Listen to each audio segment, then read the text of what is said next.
Estamos em 1996 e Tupac está no auge de sua carreira, sendo um artista de vendas de platina. Ele já conquistou um álbum número 1 e estava destinado a alcançar feitos ainda maiores em sua trajetória. Em fevereiro desse ano, Tupac lançaria seu álbum de maior sucesso, intitulado All Eyes on Me. O álbum estreou no topo da parada Billboard 200, vendendo impressionantes 566 mil cópias em sua primeira semana. Esse feito marcou seu segundo álbum número 1 na parada. Quando as pessoas falam sobre Tupac, é comum que se concentrem principalmente neste álbum.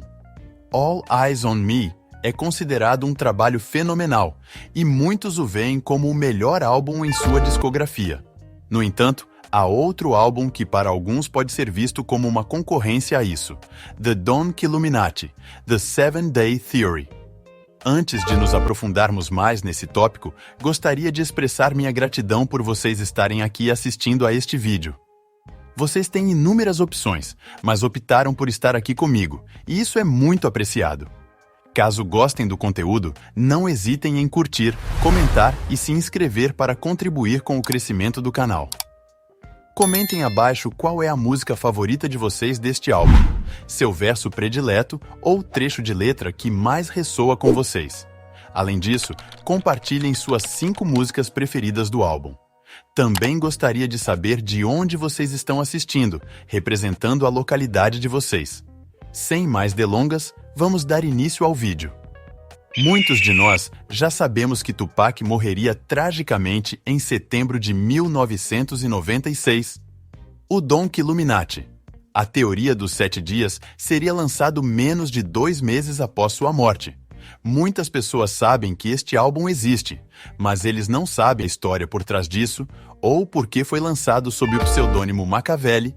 Os fãs de Tupac já sabem o quanto ele gostava de ler, mas enquanto estava na prisão, ele começou a ler os ensinamentos de um filósofo político chamado Niccolo Machiavelli. Aqui está o que Tupac tinha a dizer. Eu estudo suas obras para que ele não possa mais ser um exemplo supremo para mim. Foi isso que eu fiz com Maquiavel. Não é que eu coloque esse homem em um pedestal. O que eu realmente valorizo é esse estilo de pensamento no qual você age de acordo com as circunstâncias para alcançar seus objetivos. É importante observar também que Tupac fazia referência a Maquiavel em suas falas e letras em várias ocasiões.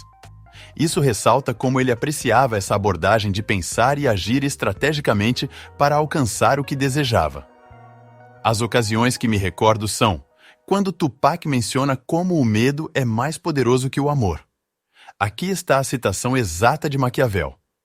Aqui surge a questão de se é melhor ser amado do que temido, ou temido em vez de amado.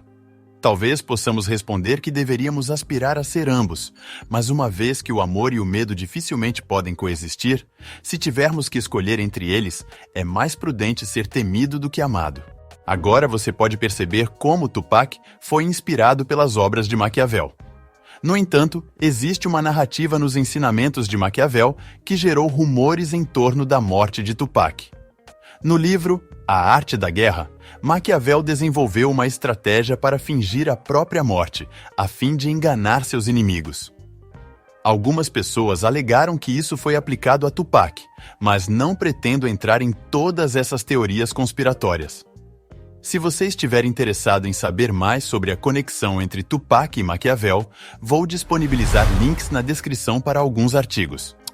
Algo importante a observar é que nas notas do encarte de The Don Killuminati, The 7 Day Theory diz: saída, Tupac, entra, Maquiavel. Membros do grupo Outlaws, como Edimian, falaram sobre os novos nomes dados a Tupac e outros membros do grupo, e afirmaram que esses nomes foram escolhidos de propósito para destacar a maneira como jovens negros eram desvalorizados no país.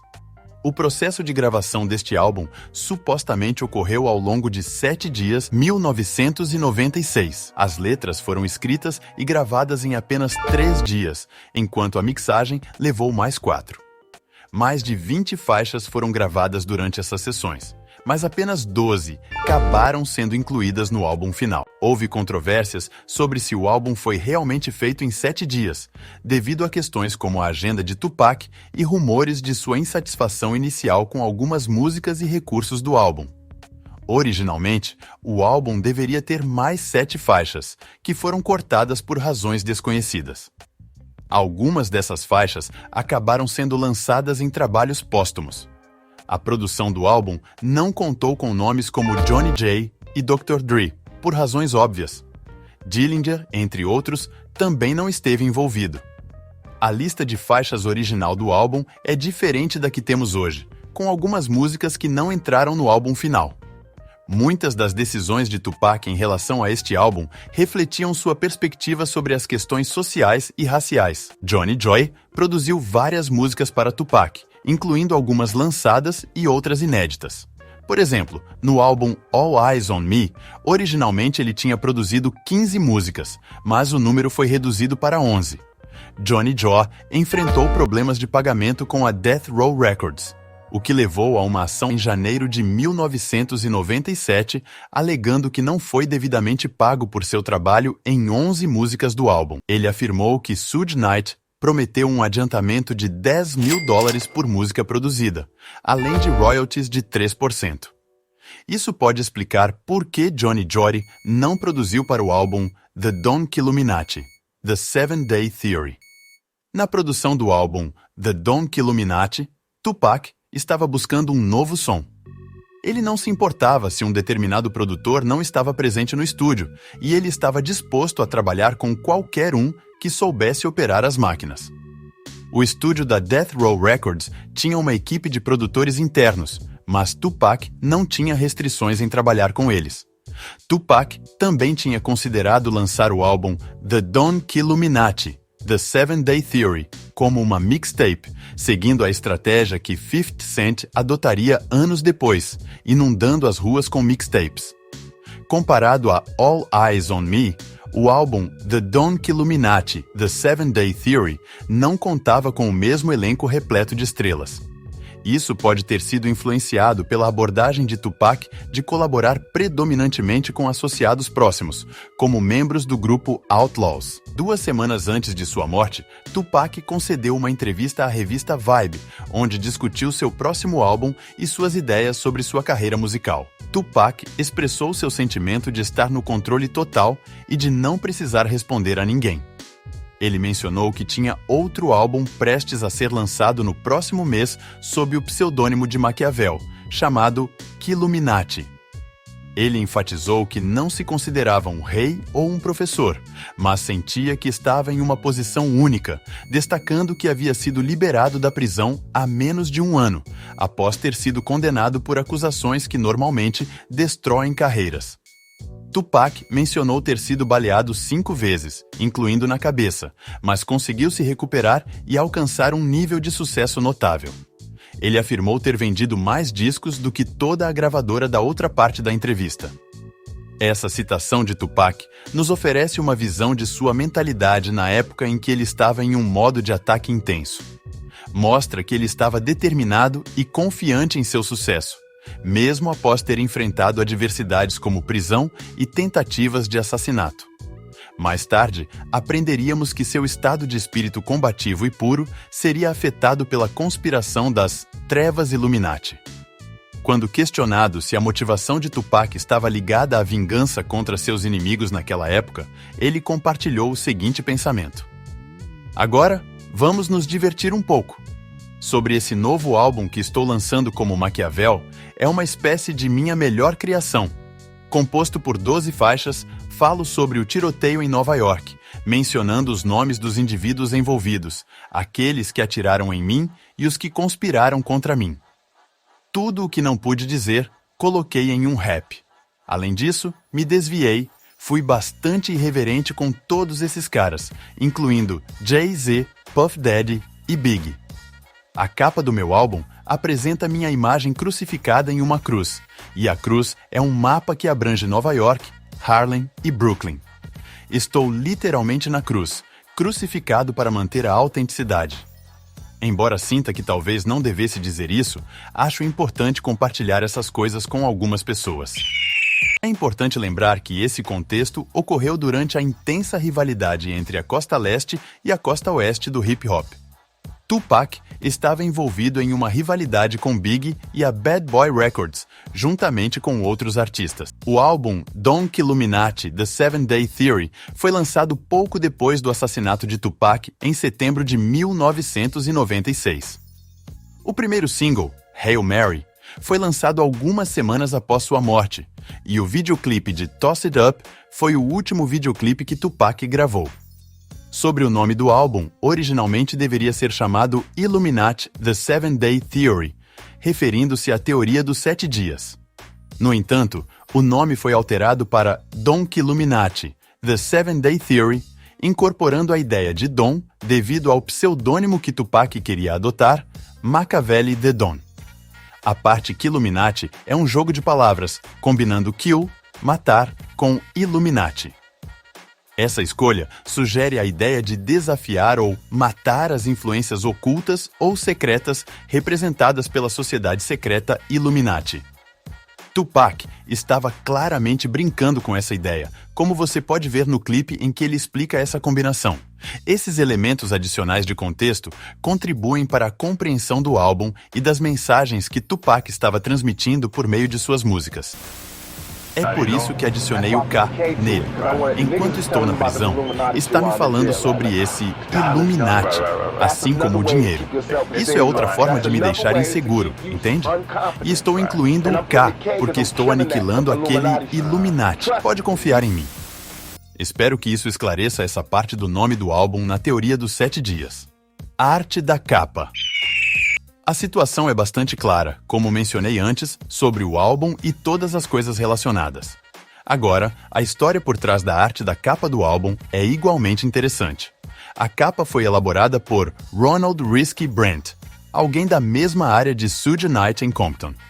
Risky já era reconhecido localmente devido às suas contribuições no Compton Swap Meet, onde ele costumava melhorar camisetas. Além disso, ele também estava envolvido com música rap, e havia tentado estabelecer contato com Suge ou se envolver na cena do rap. Mas essa tentativa não teve êxito. Num dado momento, uma garota chamada Gina, associada a Suge Knight, apresentou o livro de arte de Risky a Suge, que gostou das criações. Suge demonstrou interesse em se encontrar com Risky, mas esse encontro nunca se concretizou. Mais adiante, durante as filmagens do vídeo remix de California Love de Tupac no Compton Swap Meet, onde muitas pessoas estavam querendo falar com Suge, Risky teve que esperar sua vez. Finalmente, ele conseguiu se aproximar de Suge e mostrou suas obras a Tupac. Tupac examinou o livro de arte e observou que Risky havia desenhado uma imagem de Biggie. A princípio, Tupac não ficou satisfeito com isso, mas eventualmente eles superaram esse problema. Inicialmente, Tupac tinha a intenção de envolver Risky em um projeto relacionado à música Hitchin' Up, mas essa ideia não se concretizou. Em vez disso, Risky acabou sendo encarregado de criar a arte interna do álbum, retratando os olhos de Tupac em um desenho. O artista responsável pelo logotipo da Death Row Records deu a Risky um esboço e conceito para a pintura, e Risky completou o trabalho. Quando Risky entregou a arte da capa, os créditos do álbum já haviam sido atribuídos, então ele não recebeu o reconhecimento adequado no encarte. Isso o deixou frustrado, levando-o a criar uma espécie de assinatura secreta para identificar a pintura como sua. Por volta de meados de agosto de 1996, o cunhado de Suge Knight contatou Risky para discutir uma nova tarefa. Estas são as informações essenciais compartilhadas durante uma entrevista sobre o assunto. Desde o início, ele me comunicou que seria algo surpreendente. Aparentemente, Suge e Tupac tiveram uma reunião em torno das 3h19 e expressaram o desejo de que eu pintasse Tupac em uma representação da cruz para a capa do álbum. O conceito central era baseado inteiramente na persona de Tupac. Norris, às 3h27, afirmou que era necessário criar um modelo pronto ainda naquela noite para uma reunião da equipe no Death Row com Shake em Gladstones. Diante disso, dei um tempo para pensar e encontrei uma pintura de Jesus Cristo. Em seguida, recortei uma foto do rosto de Tupac da edição de março de 1996 da fonte e a sobrepujei sobre a imagem da pintura de Jesus. Posteriormente, mostrei o resultado a Suja após a reunião e ele deu o aval, indicando que era isso mesmo e que era hora de começar a trabalhar. Tupac, às 3h48, não estava presente na reunião, pois naquela época estava envolvido nas filmagens do documentário sobre gangues. Alguns dias depois, Risky dirigiu-se a Tupac no estúdio de gravação Can-Am Studios, pertencente a Death Row Records. Risky trouxe consigo a tela inacabada da pintura, com a cruz ainda não preenchida. Às 3h56, ele chegou ao estúdio e apresentou sua obra a Tupac. Tupac, então, propôs uma ideia: transformar a cruz em um mapa de estradas. Ele indicou as cidades que desejava representar, bem como onde queria que elas fossem posicionadas, e mencionou seu desejo de incluir uma bússola, simbolizando as direções leste e oeste. A bússola era de grande significado para Tupac. Risky compartilhou que, de acordo com o que Tupac lhe disse, ele sentia que havia sido crucificado por certas cidades e queria que os espaços vazios no mapa fossem representados como buracos com luzes passando por eles. A concepção da arte levou cerca de 3 dias para ser finalizada, sendo que a maior parte desse tempo foi ocupada pela espera de feedback de Tupac. Risky mencionou que a maioria das pinturas que ele havia feito para Death Row costumava ser concluída em um dia ou até menos. No entanto, a espera por Tupac foi um fator importante nesse processo. Tupac finalmente teve a oportunidade de ver a obra completa na noite antes de ser baleado em Las Vegas. Ele adorou a pintura e expressou a Risky seu desejo de organizar uma galeria para exibir suas criações artísticas. A Death Row Records já havia destinado um orçamento de $5.000 a Risky para cobrir os custos de materiais. Infelizmente, devido à morte de Tupac e à reviravolta na situação legal que o impediu de cumprir pena de prisão, esses planos nunca foram realizados. Além disso, Tupac também expressou interesse em que Risky criasse a arte para sua nova casa em Calabasas e para sua cobertura de álbum. Além da capa, Risky também ficou responsável pela arte da contracapa original do álbum. Estas são as informações compartilhadas durante a entrevista. Sim, de fato trabalhei na arte da contracapa que nunca chegou a ser utilizada. Tupac também contribuiu com o conceito para essa arte. Na contracapa, pintei Big como um porco, inflado, segurando um tutu. Também desenhei Dr. Dre sendo atingido nas costas por uma drag queen. No entanto, após a morte de Tupac e a evolução dos acontecimentos, a decisão foi tomada de não incluir essas representações na arte final do álbum. Não vou exibir a imagem dessa capa aqui, mas você pode facilmente pesquisar no Google e encontrar o conteúdo com facilidade. O álbum The 7-Day Theory, também conhecido como Machiavelli, foi lançado em novembro de 1996 e alcançou o primeiro lugar na Billboard 200, vendendo 664 mil cópias na primeira semana. Agora, sobre o encarte original do álbum, vou apresentá-lo na tela. Este encarte é verdadeiramente intenso e foi dedicado a várias pessoas, incluindo aqueles que foram vistos como negativos ou adversários. Tupac expressou gratidão a várias figuras, ironicamente ou não, pelas suas ações ou palavras, incluindo referências a pessoas do mundo do entretenimento como Wendy Williams, Mobb Deep, Dr. Dre, De La Soul, Jay-Z, Lil Kim e muitos outros. Ele parece estar comentando sobre várias situações e conflitos, de uma forma provocativa e franca. Tupac aborda sua perspectiva sobre como as pessoas reagem a ele e a sua imagem pública, comparando sua situação a um episódio do desenho animado Boondocks, em que um presente deixado por um personagem falecido causa reações inesperadas.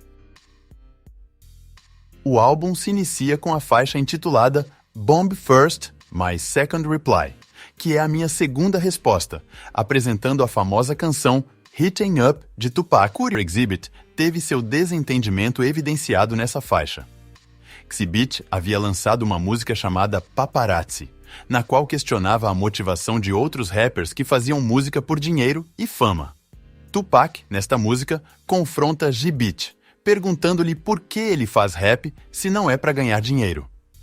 Essa faixa, Bomb First, é notável pela forma provocativa como Tupac abordou seus inimigos e reagiu às críticas e rivalidades que permeavam seu ambiente. É um aspecto fascinante da narrativa e das histórias que cercam o cenário do hip-hop daquela época. Aqui está, de fato, o relato de Ed, quer dizer, ele está fornecendo mais informações sobre a história por trás da faixa. Machiavelli é um álbum que Tupac basicamente produziu sozinho.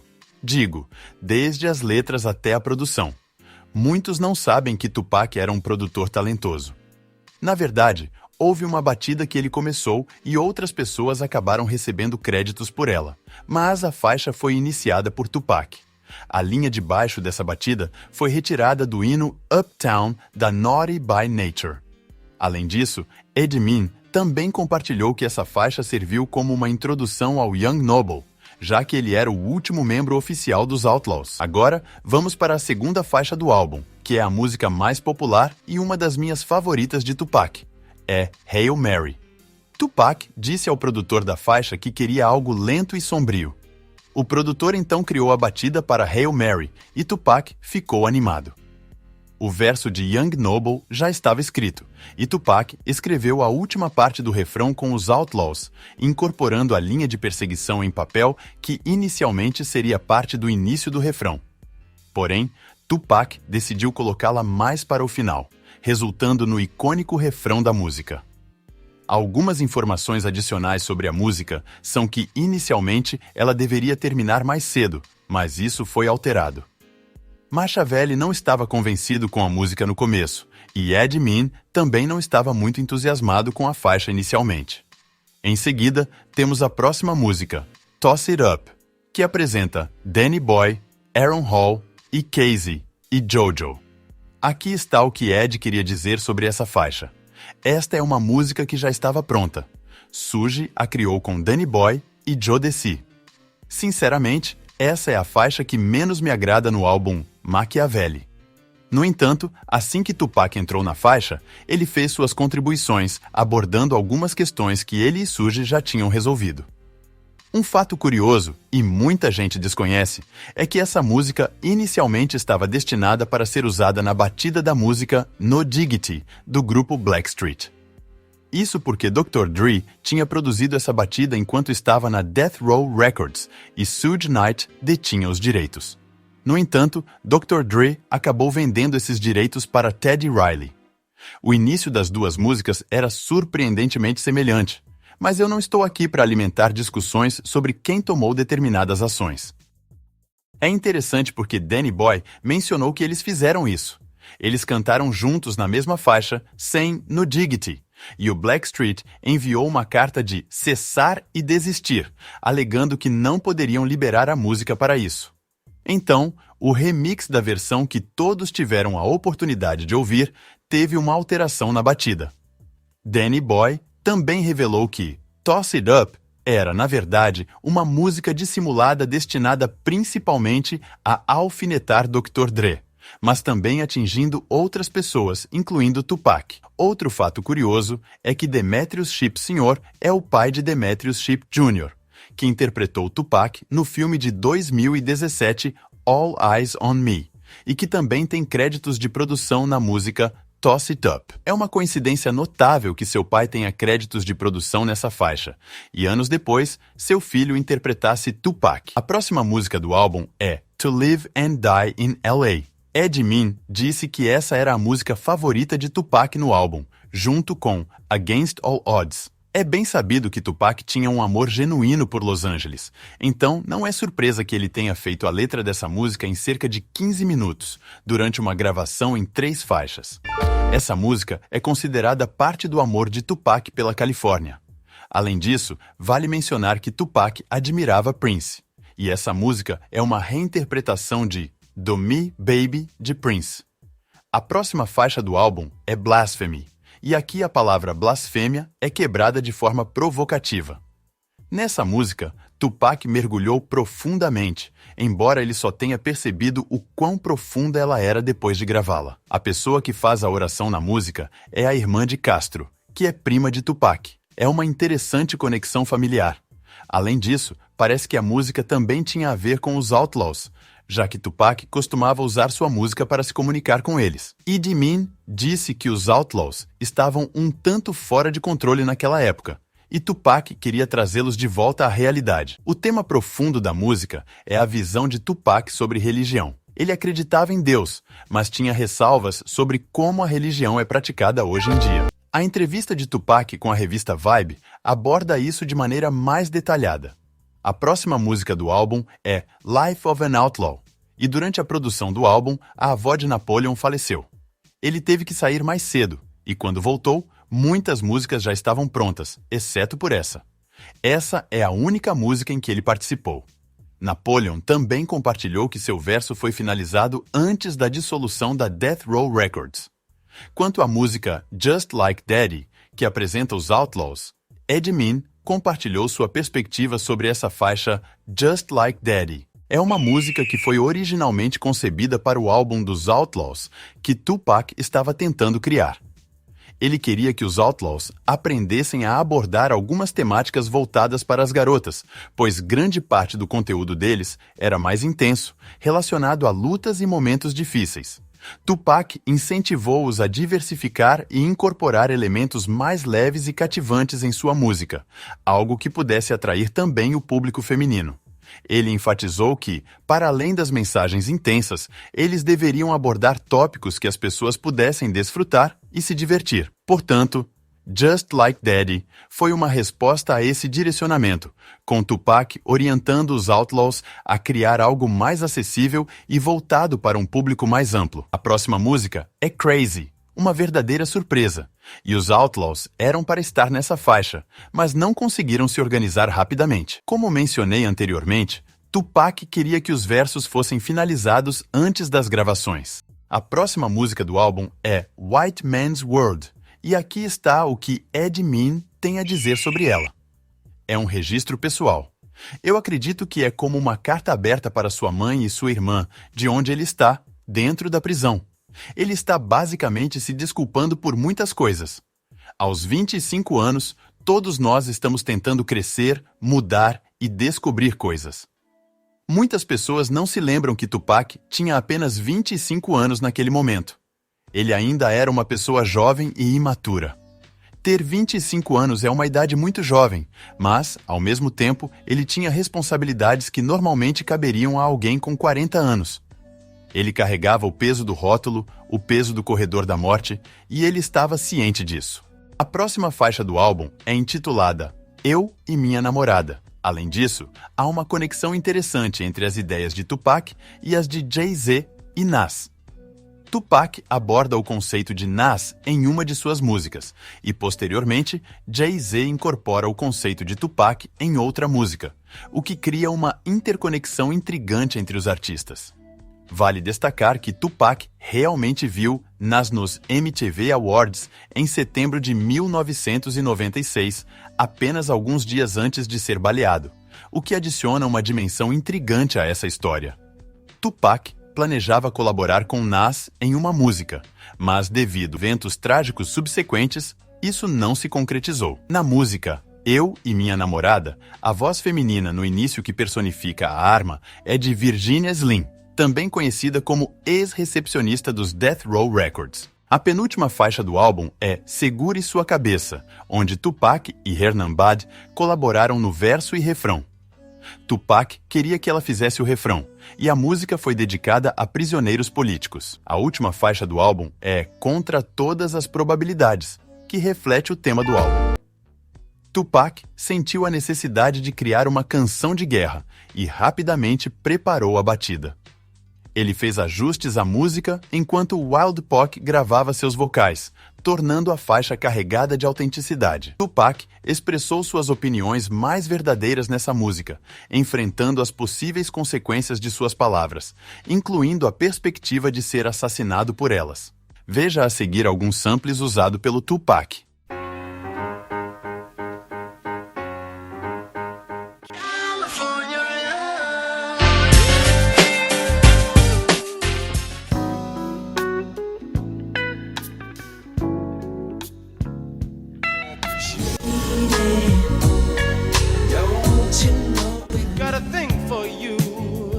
can't let go. You tried everything, but you don't give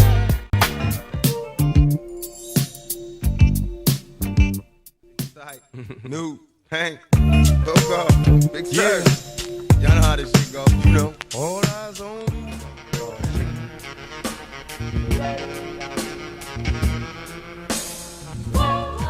I got nothing to lose. This is me against the world.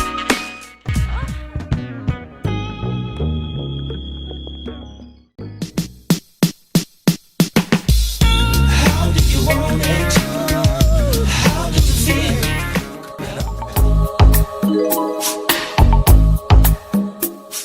To my unborn child. To my unborn child. Oh, I went to see my chieftain with my war lance and my those who wish to follow me. My ghetto guy.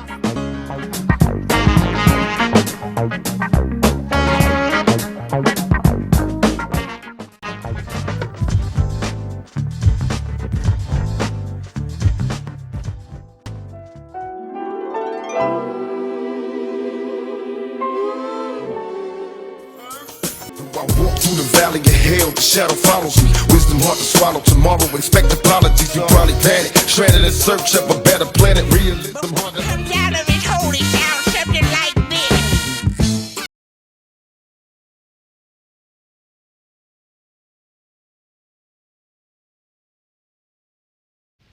The same murder.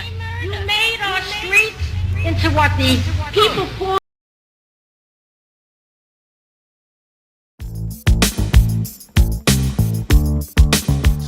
motherfucker. West side, bad boy killers. You know.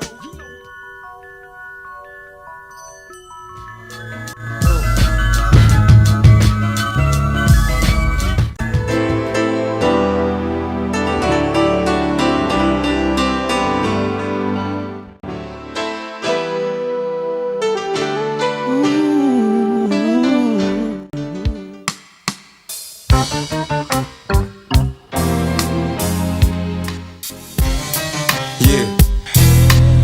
All the homies that I ain't talked to. Wow.